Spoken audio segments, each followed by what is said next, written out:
السلام علیکم لسنرز، آج جو میں ناول ریڈ کرنے جا رہی ہوں وہ ہے مجھے روٹنے نہ دینا، جو کہ تحریر ہے نکھت عبداللہ کی۔ چلیے شروع کرتے ہیں اس کی قسط نمبر 14۔ ثاقب حسن اپنے منصوبے کی کامیابی پر بے حد خوش تھا۔ 2 سال پہلے اس نے ربیہ کو پانے کا جو منصوبہ بنایا تھا، اس وقت اس کے گمان میں بھی نہ تھا کہ سب کچھ اتنی آسانی اور بغیر کسی پریشانی کے ہو جائے گا۔ حقیقت تو یہ ہے کہ شہروز احمد کی شرافت سے فائدہ اٹھاتے وقت بھی خاصا غیر یقین تھا۔ اس طرح سے اس نے رسک ہی لیا تھا۔ کافی کامیابی یا ناکامی، اس نے سوچا تھا۔ کامیابی کی صورت میں واہ واہ، اور ناکامی کی صورت میں ربیہ کو حاصل کرنے کے لیے گزشتہ 2 سالوں کے دوران اور بہت سے ٹرس ہو چکا تھا۔ لیکن شاید اس کی قسمت اچھی تھی، اسے ان طریقوں پر عمل کرنے کی ضرورت نہیں پڑی تھی۔ یہاں اسے اپنی کامیابی پر خوشی کے ساتھ تھا، شہروز احمد پر حیرت ہو رہی تھی کہ انہوں نے بغیر کسی تردد کے صرف اس کے کہنے پر ربیہ کو چھوڑ دیا۔ 2 سال کم نہیں ہوتے، وہ سوچنے لگا، اور حیرت ہے کہ اتنا عرصہ ایک ہی گھر میں رہتے ہوئے شہروز احمد ربیہ کو نظر انداز کرتے رہے، جبکہ بھائی انیلا نے اس کے کمرے میں جھانک کر پکارا تو اس کی سوچیں منتشر ہو گئیں۔ ناگواری اس کی طرف دیکھتا رہا۔ کیا ہے؟ کھانا لگ چکا ہے، آ جائیے۔ اچھا۔ وہ طویل سانس لے کر اٹھا اور انیلا کے ساتھ ہی ڈرائنگ روم میں آ گیا تھا۔ ایک نظر ڈائننگ ٹیبل پر ڈالی، پھر ابا کی کرسی خالی دیکھ کر پوچھنے لگا، ابا کھانا نہیں کھائیں گے کیا؟ نہیں، کہہ رہے ہیں بھوک نہیں ہے، اماں نے سالن کا ڈونگا اس کے سامنے رکھتے ہوئے کہا۔ خیریت؟ طبیعت تو ٹھیک ہے نا ابا کی؟ اس کے لہجے میں تشویش در آئی۔ ہاں ٹھیک ہے، اب تم تو شروع کرنا، یوں ہی سوال کیے جا رہے ہو، یوں ہی سوال جواب کیے جاؤ گے۔ لگتا ہے آپ کو زیادہ بھوک لگی ہے، وہ ہنس کر بولا، پھر اپنی پلیٹ میں سالن نکالنے لگا۔ اماں کو بھوک زیادہ نہیں لگی تھی، بلکہ انہیں غصہ آ رہا تھا۔ انیلا نے کچھ ڈرتے ڈرتے اماں کی طرف دیکھتے ہوئے اسے مخاطب کر کے کہا، کس بات پر؟ کیا ابا سے لڑائی ہو گئی ہے؟ وہ پوچھنے لگا۔ لڑائی تو نہیں ہوئی، شام میں خوب گرما گرم بحث ہوئی ہے۔ انیلا، اماں نے ٹوکتے ہوئے اسے گھورا بھی۔ وہ مدد کے لیے اس کی طرف دیکھنے لگی۔ اسے مت ٹوکیے اماں، چلیے آپ ہی بتائیے کیا بات ہے؟ واقعی ابا غصے کی وجہ سے کھانا نہیں کھا رہے؟ وہ کھانا چھوڑ کر ان کی طرف دیکھنے لگا۔ مجھے نہیں پتا۔ اماں کچھ بتانے پر آمادہ نظر نہیں آئی تو وہ پھر انیلا کی طرف دیکھنے لگا۔ چلو انیلا، تم ہی بتاؤ کیا بات ہوئی؟ بات تو بڑے خوشگوار انداز میں شروع ہوئی تھی بھائی، وہ اماں کے گھورنے کے باوجود مزے لے کر بتانے لگی۔ یعنی آپ کی شادی کی بات ہو رہی تھی، اور جب ابا نے اپنی بھتیجی کا نام لیا تو اماں کو اپنی بھانجی یاد آ گئی۔ بس دونوں میں بحث شروع ہو گئی، جو کسی بھی نتیجے پر پہنچے بغیر یوں ہی ختم ہوئی۔ ابا منہ سر لپیٹ کر پڑ گئے اور اماں آپ کے سامنے موجود ہیں۔ اس نے کھانے سے ہاتھ کھینچ کر پانی کا گلاس اٹھایا اور ایک ہی سانس میں پینے لگا۔ خالی گلاس کو قدرے زوردار آواز کے ساتھ ٹیبل پر پٹک کر رکھا۔ اماں کی طرف دیکھ کر کہنے لگا، نہ کسی کی بھانجی، نہ کسی کی بھتیجی، شادی میں اپنی پسند سے کروں گا۔ کیا ہے تمہاری پسند؟ مطلب ہے کون؟ اماں فوراً پوچھنے لگی۔ یہ بات کی بات ہے، پہلے انیلا سے فارغ ہو لیں۔ اس نے فی الحال ٹالنے کی غرض سے انیلا کی آڑ لی تھی۔ ہم انیلا اور تمہاری شادی ایک ساتھ کرنا چاہتے ہیں تاکہ گھر ایک دم خالی نہ ہو جائے۔ اماں نے اپنی رائے فیصلہ کن انداز میں سنائی۔ ٹھیک ہے، اگر آپ ایسا چاہتی ہیں تو ایسا ہو جائے گا، پھر بھی انیلا کی کہیں بات تو طے کر دیں۔ انیلا کی بات تو طے سمجھو۔ کہاں؟ اس کی لا علمی وجہ تھی۔ وہ 2 سالوں میں گھر سے باہر صرف ذاتی غرض کے لیے ہی پریشان رہا تھا۔ منصور کے ساتھ اس کے گھر والے اصرار بھی بہت کر رہے ہیں۔ میرا خیال ہے کہ وہ اچھا لڑکا ہے۔ ہاں، وہ پرسوچ انداز میں سر ہلانے لگا۔ ہے تو واقعی اچھا لڑکا، لیکن آپ نے پہلے ذکر نہیں کیا کبھی۔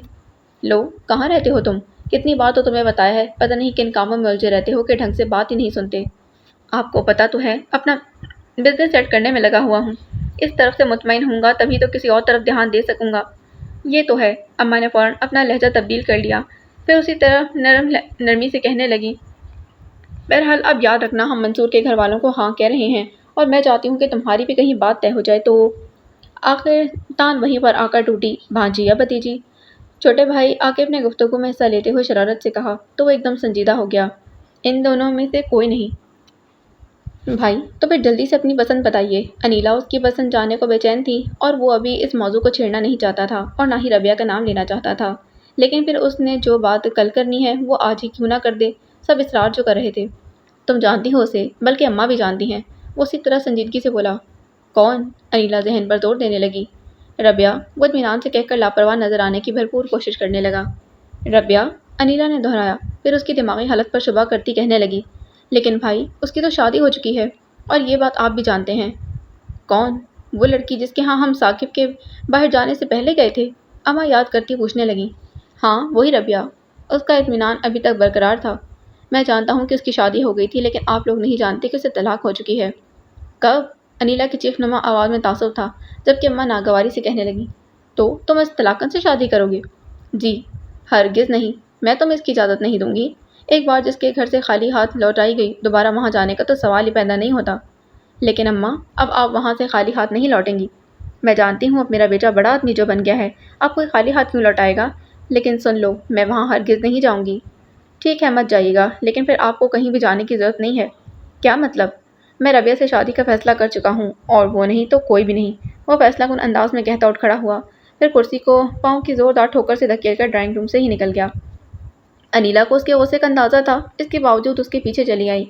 تم کیوں آئی ہو؟ وہ اسے اپنے پیچھے کمرے میں داخل ہوتے دیکھ کڑے تیوروں سے پوچھنے لگا۔ یوں ہی یا ربیہ کے بارے میں پوچھنے؟ جب آپ کو پتا ہے اس کے بارے میں جانے بغیر مجھے چین نہیں آئے گا تو پھر اس طرح جرا کیوں کر رہے ہیں؟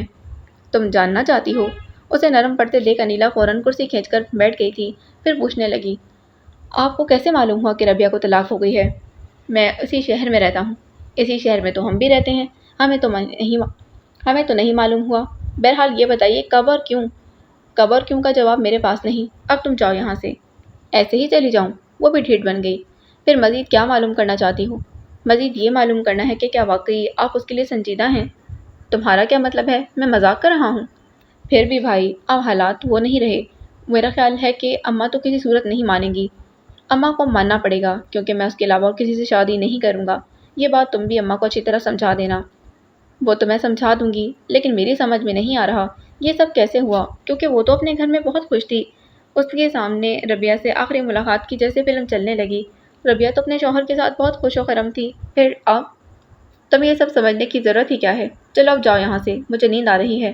وہ کچھ دیر تک اس کی طرف دیکھتی رہی، پھر اسی طرح الجھتی ہوئی اس کے کمرے سے نکل گئی، اور جب وہ تنہا ہوا تو پھر اس کے بارے میں سوچنے لگا۔ وہ جو کبھی رگے جاں کے قریب تھی، اس کے حصول کے لیے پہلی خواہش تھی، پھر مقصد اور اب ضد۔ اس کے بارے میں سوچتے ہوئے پھر شہروز احمد کا خیال آیا تو اس نے سوچا کہ جب سے انہوں نے اسے فون پر رابعہ کو چھوڑ دینے کا بتایا، اس کے بعد سے وہ ان کے پاس گیا ہی نہیں۔ کیا سوچتے ہوں گے شہروز احمد؟ وہ سوچنے لگا، اپنا کام نکل گیا تو پھر شکل ہی نہیں دکھائی، کم از کم مجھے خود جا کر ان کا شکریہ تو ادا کرنا چاہیے تھا۔ آخر انہوں نے، وہ پتہ نہیں کیوں ہنسا، پھر اگلے دن اس کے پاس جانے کا پروگرام بناتا ہوا سو گیا تھا۔ صوفیہ کے سمجھانے کا اس پر اتنا اثر ضرور ہو گیا کہ وہ کسی وقت کمرے سے نکلنے لگی تھی۔ شروع میں ایک مجرمانہ احساس کے ساتھ جھجک سی تھی، انتظار میں رہتی کہ اماں ادھر ادھر ہو جائیں تاکہ کمرے سے نکلتے ہوئے ان سے سامنا نہ ہو، لیکن ایک ہی گھر میں رہتے ہوئے ہر بار ایسا ممکن نہیں تھا۔ اپنے طور پر وہ بہت احتیاط کرتی، کمرے سے نکلتی تو کچن میں، کچن سے فارغ ہوتی تو باتھ روم، اور اماں نادان نہیں تھی، اس کی کیفیت سمجھتے پہلے خود ہی اس کے راستے سے ہٹ جاتی، پھر آہستہ آہستہ اس کے قریب آنے لگی۔ زیادہ کوشش یہ تھی کہ وہ اپنے آپ کو اس گھر میں پہلے جیسا محسوس کرنے لگے۔ ربیہ، یہ چاول چن دو۔ بیٹا، اگر تمہاری طبیعت اچھی ہو تو روٹی ڈال دو۔ روزمرہ کے عام سے جملے بولتے بولتے ایک دن اسے اپنے پاس بٹھا لیا۔ بیٹا، بیٹیاں پرائی ضرور ہو جاتی ہیں، لیکن ان کے دکھ سکھ تو پرائی نہیں ہوتے۔ میں تمہاری ماں ہوں، مجھ سے نہیں کہو گی؟ سنو گی تو کس سے کہو گی؟ اور پھر تمہیں کچھ کہنے کی ضرورت نہیں ہے، میں خود سمجھتی ہوں۔ قدرے توقف کے بعد آہ بھر کر بولی، سنا ہے اللہ کے ہر کام میں مصلحت ہوتی ہے، پتہ نہیں اس میں کیا مصلحت ہے۔ بہرحال یہ تمہارا اپنا گھر ہے، جس طرح کلثوم اور ہما کا ہے۔ تم اپنے آپ کو اجنبی کیوں سمجھتی ہو؟ اس نے خاموشی سے سر جھکا لیا تو کہنے لگی، میں جانتی ہوں تمہارا کوئی قصور نہیں، اگر قصوروار ہوتی تب بھی اس گھر کے دروازے تم پر بند تو نہیں ہو سکتے تھے۔ بیٹیوں کے لیے کبھی دروازے بند نہیں ہوتے۔ میرے ساتھ اچھا نہیں ہوا اماں۔ اس نے پہلی بار لب کشائی کے ساتھ آنسو بھی نکالے۔ اس نے پہلی بار لب کشائی کی تو آنسو بھی نکلے۔ کیا اچھا کیا برا، سب تقدیر کے کھیل ہیں، اور ہم تقدیر سے نہیں لڑ سکتے۔ تم زیادہ دل پر بوجھ مت ڈالو، ہو سکتا ہے آگے اچھا ہو۔ اماں نے اس کے آنسو اپنے دوپٹے سے صاف کیے، پھر اس کی پیشانی چوم کر بولی، تم تو میری بڑی صابر بیٹی ہو۔ اس نے سینے میں کورٹے لیتے درد سے بے چین ہو کر اماں کی گود میں سر رکھ دیا تو ایک دم جیسے پناہوں میں آ گئی۔ پھر اسی روز خود اپنا محاسبہ کرتے اسے اپنی غلطی کا احساس ہوا کہ وہ اپنے رویے سے گھر والوں کو مزید پریشان کر رہی ہے۔ یہ ٹھیک ہے کہ وہ ان حالات سے جن کا کہ اسے پہلے سے علم تھا سمجھوتا نہیں کر پا رہی، لیکن اماں اور ابا میاں کی خاطر اسے اپنے آپ کو ضرور سنبھال لینا چاہیے۔ اس خیال کے تحت پہلے اپنے آپ کو معمول پر لانے کی کوشش کی تو لگا جیسے اپنی ہستی کے پرخچے اٹھ جائیں گے۔ بھلا یہ بھی ممکن ہے کہ پیروں تلے تپتی ریت ہو اور جسم و جان جلنے سے محفوظ رہے، دل میں سمندر مچلتا ہو اور آنکھوں میں بوند نہ اترے، یادوں کے دریچوں پر مسلسل دستک ہوتی رہے اور ہر بار بحری بن جائے۔ کب تک اور کہاں تک وہ سماعتوں پر پہرے بٹھائے اور کون کون سا دریچہ بند کرے؟ ایک دریچہ بند کرتی تو دوسرا کھل جاتا، سرگوشیوں کی گمبھیرتا اور وہ ہے کس قدر زور آور، وہ شخص کے دور ہو کر بھی کس قدر قریب، ہر دم ہر پل ساتھ ساتھ محسوس ہوتا ہے۔ اسی آنگن کے اسی دروازے سے نکلتے تو اس نے کہا تھا، جب تک کچھ حق رکھتا ہوں اسے استعمال بھی کروں گا۔ شہروز احمد گہرے دکھ کے احساس میں گھر کر اس نے سوچا، کاش تم سچ مچ اپنا حق استعمال کرتے تو کوئی تیسرا شخص ہمارے راستے الگ کرنے کی جرات نہیں کر سکتا تھا، لیکن تمہارے لیے میری ذات میں شاید کوئی کشش ہی نہیں، جبھی تو اتنی آسانی سے اپنے حقوق سے دستبردار ہو گئے اور میرے حقوق کو بے دردی سے پامال کیا۔ ربیہ اپنے نام پر سوچوں کے بھنور سے نکلتے ہوئے اس نے چونک کر دیکھا۔ اس کے سامنے انیلا اپنی اماں کے ساتھ کھڑی تھی۔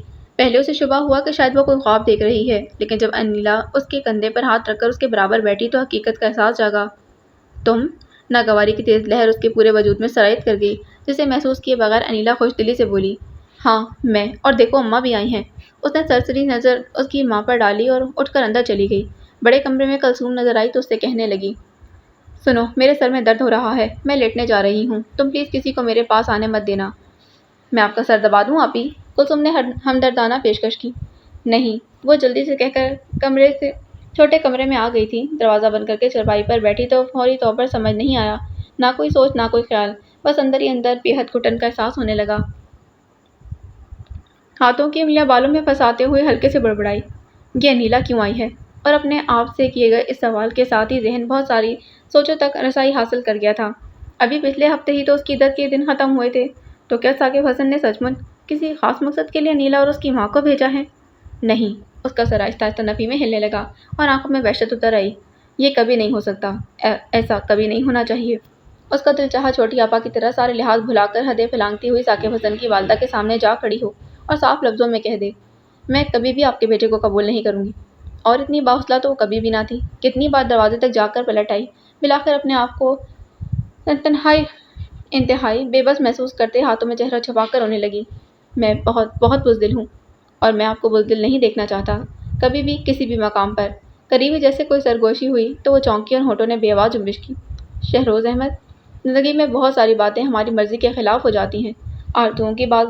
آوازوں کی بات گشت نے اسے گرفت میں لے لیا تھا، لیکن اس کا یہ مطلب نہیں کہ ہم ان پر کرتے رہیں یا فرار کے طریقے سوچتے رہیں۔ اس کے برعکس ہمیں جرأت مندی کا مظاہرہ کرتے ان کا سامنا کرنا چاہیے۔ میں کیسے سامنا کروں؟ اتنی جرأت مند نہیں ہوں میں۔ کاش وہ چیخ چیخ کر رو سکتی، لیکن منہ پر ہاتھ رکھ کر اس نے اپنی چیخوں کو دبا لیا۔ کافی دیر بعد کلثوم نے دروازے پر دستک دینے کے ساتھ اسے پکارا تو اس نے جلدی سے اپنی دونوں آنکھیں رگڑ ڈالیں۔ پھر کچھ جھجکتے دروازہ کھلا تو کلثوم اس کے لیے چائے لیے کھڑی تھی۔ آئی ایم سوری آپی، مجھے چائے لانے میں کچھ دیر ہو گئی، اصل میں مہمانوں کو… وہ پتہ نہیں کیوں کچھ کہتے کہتے خاموش ہو گئی۔ اس نے بھی کوئی سوال نہیں کیا۔ چپ چاپ اس کے ہاتھ سے چائے لے لی، دوبارہ اپنی جگہ پر آ کر بیٹھ گئی۔ آپی کوئی اسپرین وغیرہ لے لیں؟ کلثوم پوچھنے لگی۔ نہیں، اور سنو ابا میاں آ گئے کیا؟ نہیں، ابھی تو نہیں آئے۔ اچھا۔ وہ خاموش ہو کر پتہ نہیں کیا سوچنے لگی۔ کلثوم کچھ دیر تک کھڑی اس کے بولنے کا انتظار کرتی رہی۔ اگلے 2-3 روز تک وہ انتظار ہی کرتی رہی کہ اماں کسی بہانے اس کے سامنے انیلا کا ذکر چھیڑیں اور اس کی والدہ کی آمد کا مقصد بھی بتائیں۔ اس دوران وہ مسلسل ان کا جائزہ بھی لے رہی تھی۔ بیٹھے بیٹھے سوچوں میں گم ہو جاتی تو کبھی ان کا سر اس بات میں ہلنے لگتا اور کبھی نفی میں، یوں جیسے وہ کوئی فیصلہ نہ کر پا رہی ہوں۔ پھر اچانک چونک کر اس کی طرف بھی دیکھنے لگتی۔ ایسے میں پوری طرح ان کی طرف متوجہ ہو جاتی کہ شاید ابھی کچھ کہیں گی، لیکن 3-4 روز تک انہوں نے خود سے کچھ نہیں کہا تھا۔ تب وہ ہمت ہار گئی۔ اماں، انیلا کیوں آئی تھی؟ اس نے پوچھ کر سر جھکا لیا تو اماں کتنی دیر اسے دیکھتی رہیں، پھر کہنے لگی، بیٹا بات ہے تو قبل از وقت، لیکن ایک نہ ایک دن تو ایسا ہونا ہی ہے۔ قدرے توقف سے بولی، وہ ایک بار پھر تمہارے لیے سوال ہی بن کر آئی تھیں۔ یہ جواب اس کے لیے غیر متوقع نہیں تھا، پھر بھی وہ یوں دیکھنے لگی جیسے اماں نے کوئی انہونی بات کہتی ہو۔ آپ نے کیا جواب دیا انہیں؟ خدشوں میں گھر کر اس نے پوچھا۔ ابھی تو میں نے کوئی جواب نہیں دیا اماں، وہ ان کے گھٹنوں پر ہاتھ رکھ کر منت سے بولی۔ میری ایک بات مانیں اماں، آپ انہیں صاف جواب دے دیں۔ کیوں بیٹا؟ بس اماں، اب میرا دل اس بات پر آمادہ نہیں ہوتا، آپ میرے بارے میں نہ سوچیں، کچھ بھی نہ کریں، میں یہی رہوں گی ہمیشہ آپ کے پاس۔ اماں اس کی کیفیت سمجھتی تھیں، اس لیے فوری اسے سمجھانے کی کوشش نہیں کی، بس ہلکے ہلکے اس کے ہاتھ تھپکنے لگیں۔ ثاقب حسن کا خیال تھا کہ اسے ربیہ کو شہروز احمد سے آزاد کرانے میں دشواری کا سامنا ہوگا، لیکن یہ مرحلہ تو بہت آسانی سے طے ہو گیا۔ اس نے سوچا کہ اب آئندہ تو اس کے لیے آسانیاں ہی آسانیاں ہوں گی۔ وہ ربیہ کی عدت کے دن پورے ہوتے ہی اماں کو ان کے ہاں بھیجے گا، جہاں اسے اپنی اماں طلاق یافتہ بیٹی کے لیے بہت فکر مند ہوں گی اور بغیر کوئی سوال جواب کیے فوراً حامی بھر لیں گی۔ لیکن جب اس کی اماں نے ربیہ کے ہاں سے واپسی پر بتایا کہ انہوں نے ابھی کوئی جواب نہیں دیا اور یہ کہ سوچنے کے بعد ہی وہ فیصلہ کریں گے، تو اسے خاصی حیرت ہوئی۔ اماں کے سامنے کچھ نہیں بولا، لیکن موقع ملتے ہی انیلا کو اپنے کمرے میں لے گیا۔ سنو، انہوں نے سوچنے کا وقت کیوں مانگا ہے؟ خاصی تشویش سے پوچھنے لگا۔ ظاہر ہے بھائی، وہ بیٹی والے ہیں، سوچ سمجھ کر ہی فیصلہ کریں گے۔ انیلا نے اپنے طور پر پتے کی بات کی، لیکن وہ چنچلا گیا۔ تم نے غالباً ان پر میری حیثیت واضح نہیں کی ہوگی۔ کیوں نہیں؟ اماں نے سب کچھ بتایا۔ کیا بتایا؟ یہی کہ آپ 2 سال باہر رہ کر آئے ہیں اور اب ماشاءاللہ مالی طور پر اتنے مستحکم ہو چکے ہیں، وسیع پیمانے پر اپنا بزنس سیٹ کرنے میں لگے ہوئے ہیں۔ پھر انہوں نے اعتراض کیوں کیا؟ اعتراض تو کوئی نہیں کیا۔ پھر وہ مشکوک نظروں سے اس کی طرف دیکھتی ہوئی پوچھنے لگی، ویسے آپ اتنے پریشان کیوں ہیں؟ نہیں، پریشان نہیں ہوں۔ وہ مٹیاں بھیج کر ادھر ادھر یوں دیکھنے لگا جیسے کسی بھی چیز کو اٹھا کر پٹخ دینے کا ارادہ رکھتا۔ صبر سے کام لیں، سب ٹھیک ہو جائے گا، انیلا نے کہا اور اٹھ کر جانے لگی کہ وہ روک پر پوچھنے لگا، ربیہ کے بارے میں تو بتاؤ، اسے تمہاری کیا بات ہوئی؟ کوئی بات نہیں ہوئی، کیونکہ وہ ہمیں دیکھتے ہی اٹھ کر اندر چلی گئی اور پھر آخر وقت تک باہر نہیں نکلی۔ تمہیں دیکھ کر اس کے تاثرات کیا تھے؟ وہ ہر بات جاننا چاہتا تھا۔ پتہ نہیں، میں بالکل نہیں سمجھ سکی، وہ خوش تھی یا ناخوش۔ قدرے توقف کے بعد وہ کہنے لگی، ویسے بھی بیمار لگ رہی تھی، کمزور اور زرد سی۔ بیمار لگ رہی تھی؟ وہ انیلا کو جاتے دیکھ کر بڑبڑایا اور پھر لیٹا تو مسلسل اس کے بارے میں سوچنے لگا، بہت ساری باتیں جنہیں خود سے ہی فرض کرتا اور خود ہی جھٹلا دیتا۔ آخر میں اس نے سوچا کہ وہ کس سے ربیہ کے بارے میں معلوم کرے، اور اس کے ساتھ ہی شروز احمد کا خیال آیا کہ ہو سکتا ہے وہ جانتے ہوں۔ اس روز بھی تو وہ ان کے پاس جانے کا صرف پروگرام ہی بنا سکا تھا، اپنی مصروفیت کی وجہ سے جا نہیں سکا تھا۔ اگلے روز ان کا شکریہ ادا کرنے کے بہانے ان کے آفس جا پہنچا۔ سنجیدگی کے ساتھ میں مکی شروز احمد اپنی گریسفل شخصیت کے ساتھ بے حد خاموش نظر آ رہے تھے، اور اگر وہ جو دیدہ ور ہوتا تو جان لیتا کہ متاع عزیز لٹا کر شخص کس قدر تنہا لگ رہا تھا، لیکن اس وقت ثاقب حسن صرف اپنی کامیابی کے نشے میں سرشار تھا۔ بیٹھو۔ اس کی آمد پر کوئی مسکراہٹ ان کے ہونٹوں پر نہیں مچلی۔ اسی طرح سنجیدگی سے سامنے کرسی کی طرف اشارہ کیا تو وہ بیٹھ گیا۔ کیسے آنا ہوا؟ وہ پوچھنے لگے۔ میں آپ کا شکریہ ادا کرنے آیا ہوں، وہ ان کی سنجیدگی سے مروب ہو کر بولا۔ کس بات کا؟ وہ اپنی توجہ کھلی فائل پر مرکوز کرتے ہوئے سرسری انداز میں پوچھنے لگے۔ جو امانت میں نے آپ کو سونپی تھی وہ آپ نے بخوشی لوٹا دی۔ بخوشی؟ انہوں نے سوچا اور اس کی بات کے جواب میں کچھ نہیں کہا۔ وہ کچھ دیر تک انتظار کرتا رہا، جب وہ بالکل بھی اس کی طرف متوجہ نہ ہوئے تو کہنے لگا، آپ جانتے ہیں کہ ربیہ؟ ثاقب حسن، انہوں نے ہاتھ اٹھا کر سختی سے اسے ٹوک دیا، میں اس لڑکی ربیہ اکرام علی سے متعلق کوئی بات نہیں کرنا چاہتا۔ ثاقب حسن ایک نظر ان کی طرف دیکھ کر سر جھکا گیا تھا اور کسی موضوع پر بات کرنے کی سوچ ہی رہا تھا کہ وہ کہنے لگے، میں آئندہ کبھی تم سے نہیں ملنا چاہوں گا، اس لیے بہتر ہے کہ وہ ہر راستہ بھول جاؤ جو میری طرف آتا ہے۔ اس کے ساتھ ہی انہوں نے باہر جانے والے دروازے کی طرف اشارہ کر دیا۔ ان کے ہونٹ بھج گئے تھے، جبکہ ہر انداز پکار کر کہہ رہا تھا، get lost from here Saqib Hasan. وہ اس وقت کچن میں پیڑھی پر بیٹھی چاول چن رہی تھی جب صوفیہ آئی۔ پہلے اندر جا کر اماں سے ملی، پھر اس کے پاس چلی آئی۔ بے خیالی میں وہ اسے دیکھے گئی، جبکہ ذہن کہاں سے کہاں بھٹک گیا تھا۔ کبھی اس طرح سے وہ خود بھی آیا کرتی تھی اور چھوٹی آپا اکثر اسے اسی پیڑھی پر بیٹھی ملتی تھی۔ کس قدر عجیب بات تھی کہ سب کچھ ویسا ہی تھا، بس دونوں کی جگہیں بدل گئی تھیں۔ یوں کیا دیکھ رہی ہو؟ صوفیہ وہیں چوکٹ پر بیٹھی پیار سے پوچھنے لگی۔ آپ بہت اچھی لگ رہی ہیں۔ اس لیے نظر جم کر رہ گئی۔ اس نے بروقت اپنے آپ کو سنبھالا، اور یہ آپ یہاں کیوں بیٹھ گئیں؟ اندر چلیں نا۔ بس یہیں ٹھیک ہوں، ویسے بھی اماں کے پڑوس والی خالہ بیٹھی ہیں۔ پھر یہ پیڑھی لے لیجیے۔ وہ اپنے نیچے سے پیڑھی نکالنے لگی کہ اس نے روک دیا۔ بیٹھی رہو تم، میں آرام سے بیٹھی ہوں۔ اور یہ تم کیا پکا رہی ہو؟ چاول چڑھا رہی تھی۔ آپ کیا کھائیں گی؟ کچھ بھی، جو تم پکا رہی ہو وہی کھاؤں گی۔ اس نے آخری نظر چاولوں پر ڈالی، پھر انہیں دھونے میں لگ گئی۔ اس کام سے فارغ ہو کر دوپٹے کے پلو سے ہاتھ پہنچتی ہوئی جیسے ہی پلٹی، صوفیہ ایک لفافہ اس کی طرف بڑھا کر بولی، سنو، یہ تمہارے لیے ہے۔ کیا ہے اس میں؟ پتہ نہیں، اس کا دل کیوں اتنی زور زور سے دھڑکنے لگا۔ پتہ نہیں، اسے تمہاری امانت کہہ کر دیا، اگر میں کھول کر دیکھ لیتی تو خیانت ہو جاتی۔ کس نے دیا ہے؟ اسے اپنا یہ سوال انتہائی فضول لگا۔ شیروز بھائی نے۔ شیروز کا نام لیتے صوفیہ خواہ مخواہ نظریں چرا گئی۔ پتہ نہیں چھوٹی آپا، مجھے یہ لینا بھی چاہیے یا نہیں؟ وہ لجنے لگی۔ آپ پہلے اماں سے پوچھ لیں۔ بے وقوف ہو تم، ہو سکتا ہے اس میں کوئی ایسی چیز ہو جسے تم اماں کو کیا مجھ سے بھی چھپا کر رکھو۔ صوفیہ نے زبردستی لفافہ اس کے ہاتھ میں تھما دیا، پھر کہنے لگی، پہلے تم خود اسے دیکھ لو، پھر اگر مناسب سمجھو تو۔ صوفیہ، اماں اندر سے آوازیں دے رہی تھیں۔ صوفیہ اس کا ہاتھ ٹپکتی اٹھ کر اماں کے پاس چلی گئی، تو وہ کچھ دیر تک یوں ہی گمسم کھڑی بند لفافے کو دیکھتی رہی۔ پھر خیال آیا کہ وہ اسے اسی طرح رکھ دے اور فراغت کے وقت اطمینان سے دیکھے، لیکن تجسس غالب آ گیا اور وہ وہیں بیٹھ کر لفافہ دیکھنے لگی۔ سب سے پہلے اس کے ہاتھ میں ایک چیک آیا، جس کے بارے میں فوری طور وہ سمجھ نہ سکی کہ آیا کہ کیا چیز ہے، اسے سمجھنے کی بجائے اس نے دوسرا کاغذ نکالا۔ طے شدہ کاغذ جسے کھولتے ہی اس میں سے ایک تصویر اس کی گود میں آ گری۔ اس نے بس سرسری نظر اس تصویر پر ڈالی اور تحریر پڑھنے لگی۔ میری زندگی کا سب سے بڑا سچ یہ ہے کہ میں نے آج تک کسی کو خط نہیں لکھا، اور عجیب اتفاق یا شاید المیہ یہ ہے کہ آج پہلی بار جسے لکھ رہا ہوں اس کے بارے میں یہ یقین بھی نہیں کہ وہ اسے پڑھنا گوارا بھی کرے گی یا نہیں۔ اس کے بعد باقاعدہ خط کا آغاز یوں تھا کہ جیسے سوچتے اور الجھتے گویا ہوا ہو۔ القاء، کیا لکھوں؟ میرا مقصد آپ کو گزری ہوئی بات یاد دلانا ہرگز نہیں۔ ہو سکتا ہے کہ آپ نے گزشتہ 2 برسوں میں کسی بھیانک خواب سے تعبیر کیا ہو اور اب اپنے آپ کو آنکھ کھلنے والا بہلاوا دے کر مطمئن ہوں، لیکن میں اپنے آپ کو ایسا کوئی بہلاوا نہیں دے سکتا۔ میری زندگی میں یہ 2 برس اٹل حقیقت کی طرح موجود ہیں، جس کا ہر پل ہر لمحہ شاید اس لیے میرے دل اور ذہن پر نقش ہوا تاکہ بقیہ تمام عمر مجھے یہ احساس دلاتا رہے کہ دنیا کا احمق ترین انسان ہوں جو اپنے ہاتھوں اپنی متاع عزیز لٹا بیٹھا۔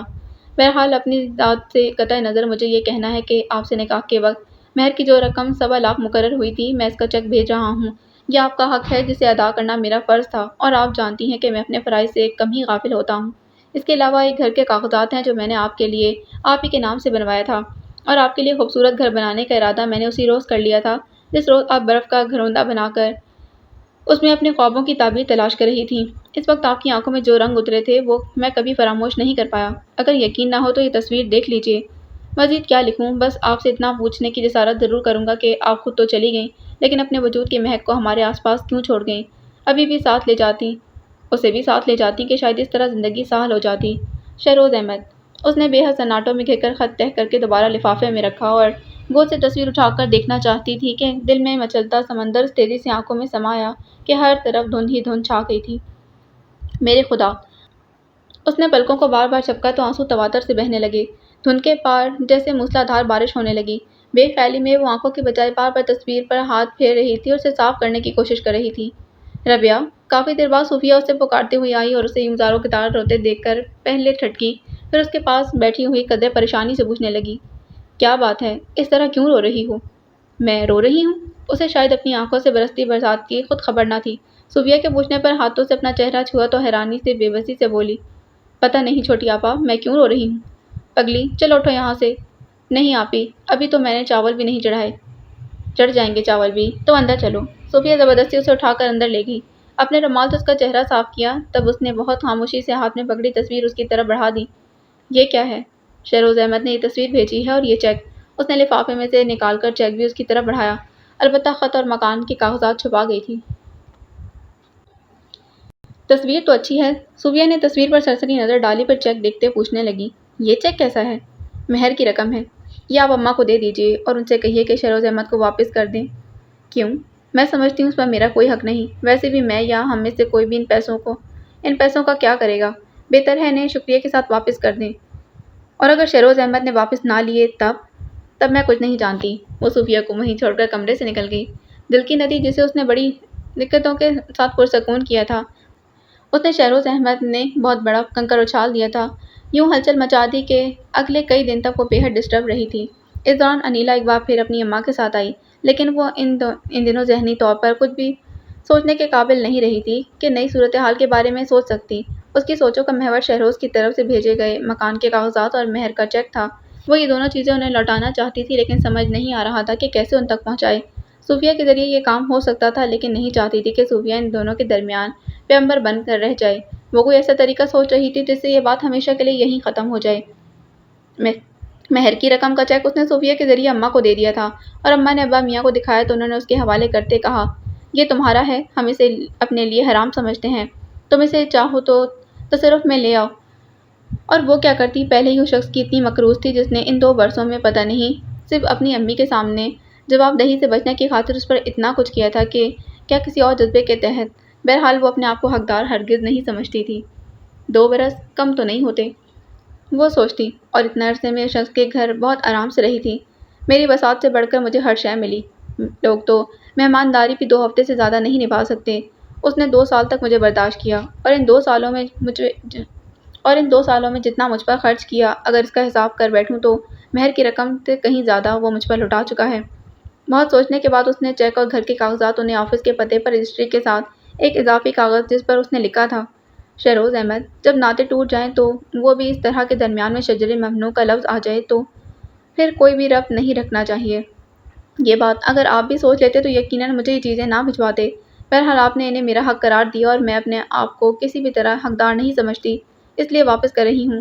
سنبھال کر رکھیے، شاید کہیں اور کام آ جائے۔ لیکن نہیں شہروز احمد، زندگی میں پھر کبھی کوئی ثاقب حسن ایسی کوئی خواہش لے کر آئے تو اس کی بات ماننے سے پہلے ایک بار مجھے ضرور سوچ لیجیے گا۔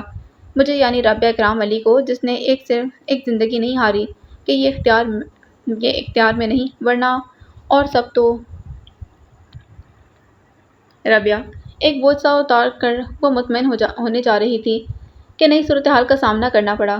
یعنی بات اس سے آگے بڑھ چکی تھی کہ اس روز ابا اور اماں بڑی آپا اور عاصم بھائی ثاقب حسن کے گھر جا رہے تھے۔ وہ پہلے اپنی بے خبری پر حیران ہوئی، پھر بے طرح پریشان، پھٹی پھٹی آنکھوں سے سب کچھ عاصم بھائی کی گاڑی میں جاتے دیکھا، پھر کلثوم کو پکڑ لیا۔ سنو، یہ سب کہاں جا رہے ہیں؟ آپ کی دوست انیلا کے گھر۔ کلثوم نے دانستہ ثاقب حسن کا نام نہیں لیا۔ کیوں؟ وہ سب سمجھتے ہوئے بھی کچھ نہیں سمجھ رہی تھی۔ آپی، آپ اس قدر پریشان کیوں ہو رہی ہیں؟ سیدھی سی بات ہے، اس روز انیلا اور اس کی والدہ اماں کو اپنے گھر آنے کی دعوت دے گئی تھیں، اسی لیے آج سب گئے ہیں۔ کلثوم اس سے چھوٹی تھی، پھر بھی یوں بات کی جیسے بہت بڑی ہو۔ لیکن اماں کو نہیں جانا چاہیے تھا، وہ پرسوچ انداز میں آہستہ سے بولی۔ کیوں؟ میں نے منع کیا تھا انہیں، پھر وہ کیوں گئی ہیں؟ وہ میری بات کیوں نہیں سمجھتی؟ کیا اب بھی میرے ساتھ پہلے والا سلوک کریں گی؟ لیکن اب میں وہ نوعمر لڑکی نہیں ہوں کہ اماں جب چاہے اور جہاں چاہیں گی مجھے رخصت کر دیں گی۔ وہ گھٹنوں پر تھوڑی ٹکا کر رونے لگی۔ آپ پریشان نہ ہوں آپی، اماں آپ کی مرضی کے بغیر تو کچھ نہیں کریں گی۔ کلثوم اس کے کندھے پر ہاتھ رکھ کر اس کی آزردگی کم کرنے کی غرض سے کہنے لگی۔ ابھی تو سب لوگ یوں ہی ان کے بلانے پر گئے تھے، کوئی بھی بات آپ سے پوچھے بغیر تو طے نہیں ہوگی نا؟ اس نے خاموشی اور سرد نظروں سے کلثوم کو دیکھا، پھر کچھ کہے بغیر اندر چلی آئی تھی۔ یہ صحیح ہے، اس نے ثاقب حسن سے محبت کی تھی، لیکن یہ 2 سال پہلے کی بات تھی۔ اس وقت اس کی زندگی اس گھر کی 4 دیواری تک محدود تھی، اور اس 4 دیواری سے باہر اس نے کچھ دیکھا تو اسکول اور پھر کالج۔ اس سے ہٹ کر تو وہ نہیں جانتی تھی کہ دنیا میں اور کیا کچھ ہے۔ بچپن سے زندگی کو ایک ہی نہج پر دیکھتے دیکھتے شاید وہ اکتا چکی تھی، جبھی تو وہ ثاقب حسن کی طرف متوجہ کرنے پر فوراً اس کی طرف کھنچی چلی آئی تھی۔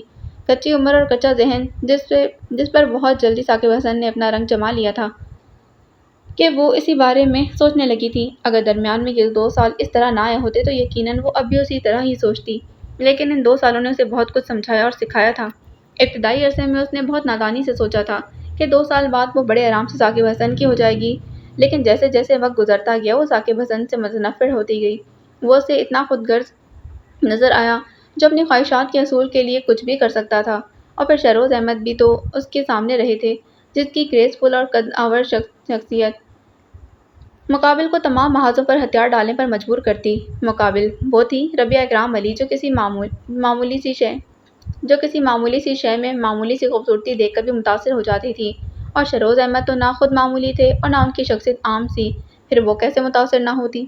کتنا عرصہ اس شخص کو سوچتی رہی جو نظروں سے دور تھا، اس کے برعکس ہر سوچ پر وہ حاوی اور قابض تھا جو نظر کے سامنے تھا، اور اس نے اس شخص کے ساتھ زندگی تمام ہونے کی بے شمار دعائیں مانگی تھیں، لیکن پتہ نہیں اتنی شدت سے مانگی گئی دعائیں مستجاب کیوں نہ ہوئی تھیں۔ بہرحال شہروز احمد کے گھر سے پلٹتے ہوئے اس نے یہ بھی سوچا تھا کہ اس گھر میں گزرے 2 سال کا ہر پل اس کے لیے ذات راہ ہے۔ وہ اپنی آئندہ زندگی میں کبھی کسی مرد کو داخل نہیں ہونے دے گی، لیکن اس سوچ پر قائم رہنا اس کے لیے بہت مشکل تھا۔ جیسے جیسے وقت گزرا، اماں اور ابا میاں کی پریشانیوں کو دیکھتے اسے اپنی سوچوں کا انداز بدلنا پڑا۔ وہ سوچتی، پتہ نہیں زندگی کتنی طویل ہے اور طویل عرصے تک وہ اماں کے گھر بیٹھی نہیں رہ سکتی تھی۔ آج نہیں تو کل اماں ضرور اس کے بارے میں سوچیں گی۔ وہ بہت زیادہ عرصہ تک اماں کو مایوس بھی نہیں دیکھ سکتی تھی، کیونکہ ابا میاں کی ذمہ داریاں اسی پر ختم تو نہیں ہو جاتی تھیں۔ اس کے بعد کلثوم اور پھر ہما بھی ہے۔ اس انداز سے سوچتے اگر کبھی ثاقب حسن کا خیال آتا بھی تو وہ فوراً سر جھٹک دیتی، کیونکہ اس کا خیال بلکہ اسے یقین تھا کہ کسی اور جگہ تو شاید وہ سمجھوتا کر بھی لے، لیکن ثاقب حسن کے ساتھ وہ کبھی بھی سمجھوتا نہیں کر سکے گی۔ اس کے ساتھ خوش رہنا تو دور کی بات، اماں وغیرہ رات 8 بجے کے بعد واپس آئیں۔ اس کے بعد بڑی آپا اور عاصم بھائی کے ساتھ بہت دیر تک شاید مشورے کرتے رہے۔ اس دوران وہ اپنے چھوٹے کمرے سے نکلی ہی نہیں، بلکہ بڑی آپا کے جانے کے بعد بھی باہر نہیں نکلی۔ البتہ صبح جب ابا میاں آفس چلے گئے تو وہ پہلی فرصت میں اماں کے پاس آ بیٹھی۔ اماں، میں نے آپ سے کہا تھا نا کہ انیلا کی والدہ کو صاف جواب دے دیں، پھر آپ ان کے گھر کیوں گئی تھیں؟ وہ سہولت سے اماں سے پوچھنے لگی، کیونکہ اب وہ پہلے والی رابعہ نہیں تھی۔ حالات نے اسے ماتھے پر پہلی شادی شدہ اور پھر طلاق کا لیبل لگا کر کچھ نہیں تو خود اپنے بارے میں سہولت سے پوچھنے کا حق تو دے ہی دیا تھا۔ بیٹا، اماں اس کی بات سن کر کہنے لگیں، کوئی بھی فیصلہ کرنے سے پہلے ہم تم سے ضرور پوچھیں گے۔ وہ تو ٹھیک ہے، لیکن آپ کو اتنی جلدی کیا ہے؟ اب یہ مت کہہ دینا کہ تم ہم پر بوجھ ہو۔ میں ایسا نہیں کہہ رہی، لیکن یہ ضرور کہوں گی کہ پہلے کلثوم اور ہما کے بارے میں سوچیں، بلکہ پہلے ان دونوں کے پر سے سبکدوش ہوں۔ میرا کیا ہے، میں تو اپنے نصیب کی خوشیاں وصول کر چکی۔ تو کیا جانے ابھی تیرے نصیب میں اور کتنی خوشیاں ہیں۔ اماں نے اس کا چہرہ ہاتھوں کے پیالے میں لے لیا، پھر کہنے لگی، کلثوم اور ہما کے بارے میں بھی سوچیں گے، لیکن بیٹا یہ تو نہیں ہو سکتا نا کہ پیام تمہارے لیے آئے اور بات ہم ان کی کر دیں۔ ویسے بھی میں سمجھتی ہوں کہ اللہ کی مہربانی ہے جو اتنی جلدی دوبارہ بات بن رہی ہے، ورنہ آج کل تو کنواری لڑکیوں کے رشتے مشکل سے ملتے ہیں۔ کہاں؟ اماں دانستہ خاموش ہو گئیں اور اس کی بات سمجھ کر ان کے اندر جیسے الاؤ دہکنے لگا۔ ویسے بھی تمہاری اماں کو اپنی طلاق یافتہ بیٹی کے لیے رشتے کی تلاش ہوگی۔ کس قدر مکاری سے ثاقب حسن نے کہا تھا۔ واقعی داد دینی پڑے گی، کتنا مکمل پلان بنایا تھا ثاقب حسن نے۔ اس نے سوچا، پھر اماں کے ہاتھ تھام کر کہنے لگی، اماں میرا جواب اب سن لیجئے، میں ثاقب حسن سے شادی نہیں کروں گی۔ آخر کیوں؟ اماں الجھ کر بولیں، آپ خود سوچیں، پہلے تو آپ انہیں انکار کر چکی ہیں اور اب حامی بھریں گی۔ پہلے حالات اور تھے۔ اماں نے دانستہ اپنی بات کی اہمیت جتائی تھی۔ کس کے؟ ہمارے یا ان کے؟ نہ چاہتے ہوئے بھی ان کے لہجے میں طنز سے مٹایا تھا۔ دونوں کے، خود کلامی کے انداز میں کہتی اماں اس کے پاس سے اٹھ کر اندر چلی آئی تھیں۔ پھر زیادہ دن نہیں گزرے، ثاقب حسن کی والدہ شاید جواب لینے آ گئیں، اور وہ کیونکہ اماں کے سامنے مسلسل انکار کر رہی تھی، اس لیے اماں انہیں کوئی مثبت جواب نہ دے سکیں اور نہ ہی صاف لفظوں میں انکار کیا۔ سوچنے کے لیے وقت مانگا اور اگلے ہی دن صوفیہ کو بلاوا بھیجا کہ شاید وہ ربیہ کو سمجھا سکے۔ حسب عادت شہروز احمد صبح لان میں چہل قدمی کے بعد لان چیئر پر بیٹھ کر اخبار دیکھنے لگے۔ موسم بہار کی آمد تھی، چاروں طرف لگے مختلف اقسام کے پودوں پر کلیاں چٹکنے کو بےتاب تھیں اور باد صبا کے نرم جھونکے احساسات کو نرمی سے چھو رہے تھے۔ انہوں نے بے دلی سے روزمرہ والی خبروں پر نظر دوڑائی، پھر اخبار رول کر کے دوسری طرف پھینک دیا۔ پیر چپلوں سے نکال کر سامنے ٹیبل پر رکھتے ہوئے یوں ہی ادھر ادھر دیکھنے لگے۔ اس وقت وہ بالکل خالی ذہن تھے، کوئی خیال، کوئی سوچ نہیں، لیکن جب سامنے کھلی کلی پر نظریں ٹھہری تو جانے کیسے، پہلے ساری سوچیں ذہن کے دریچوں سے جھانکنے لگی تھیں۔ میں چاہتی ہوں کوئی اور میرا خیال کرے، کتنے مان سے اس نے کہا تھا۔ انہیں یاد آنے لگا، مہروز کی شادی میں اپنے گرد کھینچے حصار سے نکل کر وہ کتنی اپنی اپنی سی لگنے لگی تھی، کبھی تھکی تھکی سی، کبھی ایک دم فریش ہو کر اپنی ہنسی سے جلترنگ بچاتی ہوئی۔ تھک گئی ہیں؟ انہیں اپنا پوچھنا یاد آیا۔ ہاں، اس کا اعتراف۔ دل چاہ رہا تھا کہ چپ چاپ سو جاؤں اور ایک طویل مدت تک مجھے کوئی نہ چھیڑے، کوئی نہ اٹھائے۔ فرار چاہتی ہیں؟ ہاں، فرار کا یہ راستہ بزدلانہ ہے اور میں بزدل ہوں۔ تم واقعی بزدل تھیں رابعہ اکرام علی۔ سینے میں دبی سانس ہونٹوں کی قید سے آزاد کرتے انہوں نے اندر سے اسے مخاطب کیا تو وہ جیسے سامنے آ کھڑی ہوئی۔ خود اپنے بارے میں کیا خیال ہے شہروز احمد؟ میں؟ ان کا ہاتھ بے اختیار اپنے سینے پر چلا گیا اور ابھی اپنی صفائی میں کہنے کو الفاظ ڈھونڈ رہے تھے کہ چائے کی آواز پر چونک گئے۔ گردن موڑ کر دیکھا، صوفیہ چائے لیے قریب کھڑی تھی۔ آپ کیا سوچ رہے تھے؟ وہ چائے کا کپ اٹھائے انہیں تھماتے پوچھنے لگی، پھر قریب رکھی چیئر پر بیٹھی تو معنی خیز لہجے میں بولی، اور کسے سوچ رہے تھے؟ میں کچھ بھی اور کسی کو بھی نہیں سوچ رہا تھا۔ یہ بتائیں، آج آپ اتنی صبح کیسے اٹھ گئیں؟ انہوں نے ایک دم سنبھل کر بات کر اس کی طرف موڑ دیا۔ آج مجھے جانا ہے، اس لیے۔ کہاں؟ اماں کے گھر۔ پتہ نہیں کیوں بلوایا ہے انہوں نے، وہ پرسوچ انداز میں بولی۔ کافی دنوں سے آپ گئی نہیں، اس لیے بلوایا ہوگا۔ میرا خیال ہے کوئی اور بات ہوگی، کیونکہ اماں نے کہا کہ کچھ دن رہنے کے لیے آؤ، لیکن وہ خاموش ہو کر سوچ میں پڑ گئی۔ لیکن کیا؟ انہیں پوچھنا پڑا۔ مہروز اجازت نہیں دے رہے، کہتے ہیں شام میں واپس آ جانا۔ آپ کیا کہتی ہیں؟ اگر واقعی اماں نے کسی کام سے بلایا ہے تو مجھے رکنا چاہیے، ورنہ پھر شام میں واپسی پر مجھے اعتراض نہیں۔ اچھی بات ہے، میں مہروز کو سمجھا دوں گا، وہ منع نہیں کرے گا۔ ویسے بھی اسے آپ کو اتنا پابند نہیں کرنا چاہیے۔ تھینک یو شہروز بھائی، لیکن پلیز مہروز کو شبہ نہ ہو کہ میں نے آپ سے کہا ہے۔ اوکے، وہ کھل کر مسکرائے، پھر بقیہ چائے ایک ایک گھونٹ میں پی کر خالی کپ اسے تھما دیا۔ وہ اٹھنے لگی کہ اچانک پتہ نہیں کیا خیال آیا، پوچھنے لگی، ایکسکیوز می شہروز بھائی، کیا میں آپ سے ربیہ کے متعلق کوئی بات کر سکتی ہوں؟ نہیں، سختی سے کہہ کر انہوں نے ہونٹ بھینچ لیے تو وہ کچھ دیر تک سر جھکائے بیٹھی رہی، پھر اپنے اندر ہمت پیدا کرتی کہنے لگی، ایک بات کہنے سے میں نے اپنے آپ کو روکا، لیکن شہروز بھائی، پتہ نہیں کیوں مجھے لگتا ہے کہ جیسے آپ دونوں کے درمیان کوئی تیسرا شخص بھی رہا ہے۔ انہوں نے ایک دم چونک کر ربیہ کو دیکھا تو وہ کہنے لگی، کیا آپ اس کی نشاندہی کریں گے؟ کون ہے وہ ان کے انداز کو نظر انداز کرتی بولی، یہ سراسر آپ کا وہم ہے صوفیہ بی بی۔ وہ نفی میں سر ہلاتے ہوئے کھڑے ہو گئے اور اس سے پہلے کہ وہ مزید بولتی یا کوئی سوال کرتی۔ تیز قدموں سے اندر چلے گئے جبکہ وہ پتہ نہیں کیوں رجنے لگی۔ ابا میاں آفس چلے گئے، کلثوم اور ہما کالج۔ اماں بھی دوپہر کے لیے سبزی گوشت وغیرہ لانے کے لیے نکلنے ہی والی تھی کہ صوفیہ آ گئی۔ فوری طور پر اماں جانے کا خیال چھوڑ کر صوفیہ کے پاس بیٹھ گئیں۔ ربیہ کہاں ہے؟ وہ بیٹھتے پوچھنے لگی۔ صفائی میں لگی ہے۔ میں پہلے اس سے مل لوں؟ وہ اٹھنے لگی کہ اماں نے اس کا ہاتھ پکڑ لیا۔ ابھی آ جائے گی، تم بیٹھو۔ پھر سرگوشی اور آزداری سے کہنے لگی، میں نے تمہیں اس سلسلے میں بلایا ہے۔ کوئی خاص بات ہے اماں؟ اس نے بھی آواز دھیمی کر لی تھی۔ ہاں، اصل میں اس کے لیے ایک رشتہ آیا ہے۔ کہاں سے؟ میرا مطلب کون ہے؟ وہ واقعی حیران ہوئی۔ تمہیں یاد ہوگا 2 سال پہلے ربیہ کی سہیلی انیلا اپنے بھائی کا پیغام لائی تھی، وہی اب دوبارہ آئی ہے۔ ثاقب حسن؟ ہونٹوں کی بے آواز جنبش کے ساتھ وہ پھٹی پھٹی آنکھوں سے اماں کی طرف دیکھنے لگی، جبکہ اماں کہہ رہی تھی، پہلے کی بات اور تھی، لڑکا کماتا نہیں تھا، سر پر ذمہ داریاں بھی بہت تھیں، اس لیے میں نے انکار کر دیا تھا، لیکن اب ایسی کوئی بات نہیں، لڑکا 2 سال باہر رہ کر آیا ہے، اچھا خاصا کما لایا ہے، یہاں اپنا بزنس شروع کیا ہے، بڑی بہنوں کی شادی کر چکا ہے، بس ایک انیلا رہ گئی ہے، اس کی شادی بھی اس کے ساتھ ہی ہو جائے گی۔ پھر اماں کی اتنی تفصیل پر وہ بس اس قدر ہی کہہ سکی تھی، بس یہ کہ مجھے اور تمہارے ابا میاں کو، بلکہ بڑی اور عاصم کو بھی کوئی اعتراض نہیں، لیکن ربیہ نہیں مان رہی۔ کیا کہتی ہے؟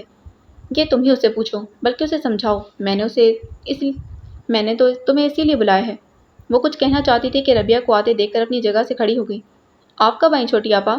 ربیہ ہاتھ سے جھاڑو پھینک کر اس کے گلے لگ گئی۔ بس ابھی آئی ہوں، تم سناؤ کیسی ہو؟ ٹھیک ہوں، آپ بیٹھے، میں ہاتھ منہ دھو کر آتی ہوں۔ وہ قدرے تیزی سے باتھ روم کی جانب چلی گئی۔ کچھ دیر بعد واپس آئی تو اماں اٹھتے ہوئے بولی، اچھا تم دونوں بیٹھو، میں ذرا سودا صرف لے آؤں، جلدی آ جائیے گا اماں۔ اس نے اماں کے پیچھے جا کر دروازہ بند کر لیا، پھر واپس آ کر صوفیہ کے پاس بیٹھی اور پوچھنے لگی، کس کے ساتھ آئی؟ مہروز چھوڑ گئے ہیں، صوفیہ نے بتایا۔ صوفیہ نے پتہ نہیں کیا جاننے کی کوشش کی کہ مہروز کا نام لیتے نظریں اس پر جمی رہیں، اور ربیہ اکرام ولی نے اس تمام عرصے میں صرف اپنے جذبات کی پردہ پوشی ہی تو سیکھی تھی۔ بہت عام سے لہجے میں بولی، مہروز اندر نہیں آئے؟ نہیں، وہ یہاں آنے سے خائف ہیں۔ کیوں؟ وہ جان کر بھی انجان بنی۔ وہ سمجھتے ہیں شروز بھائی نے جو کچھ کیا اس کے لیے اماں ان پر باس پرس کریں گی، اور نہیں چھوٹی آپا، وہ درمیان میں ٹوکتے ہوئے بولی، ہر شخص اپنے اعمال کا خود ذمہ دار ہوتا ہے، کسی دوسرے کو اس کی جگہ کٹہرے میں کھڑا کرنا زیادتی ہے۔ آپ انہیں یقین دلائیں کہ یہاں ان سے ایسی کوئی بات نہیں ہوگی۔ قدرے توقف کے بعد سوچتے ہوئے کہنے لگی، پتہ ہے چھوٹی آپا، جب آپ کی شادی ہوئی تھی اور شروع میں آپ کا رویہ مہروز کے ساتھ ٹھیک نہیں تھا، اس وقت مہروز نے مجھ سے پوچھا تھا کہ آپ ایسا کیوں کر رہی ہیں، اور پتہ ہے اس وقت آپ کی ساس نے سختی سے مہروز کو ٹوکا تھا اور سمجھایا کہ صوفیہ کے کسی عمل کی ذمہ دار میں نہیں، اس لیے وہ مجھے اپنے معاملے میں نہ گھسیٹے۔ اسی طرح چھوٹی آپا، میں سمجھتی ہوں ہمیں مہروز سے شکایت نہیں ہونی چاہیے، اور پھر وہ اس گھر کا داماد ہے، کب تک وہ آپ کو باہر دروازے پر چھوڑ کر جائے گا؟ چھوڑو اس بات کو، یہ بتاؤ کہ ثاقب حسن کا کیا قصہ ہے؟ صوفیہ نے اچانک بغیر کسی تمہید کے پوچھ لیا تھا۔ وہ حیران ہوئی، سڑپٹائی بھی، پھر بھی انجان بن کر بولی، کیسا قصہ؟ جانے سے پہلے چینل کو سبسکرائب کریں، ویڈیو کو لائک کریں، کمنٹ بھی ضرور کریں۔ ملتے ہیں اس کی اگلی قسط میں۔ اللہ حافظ۔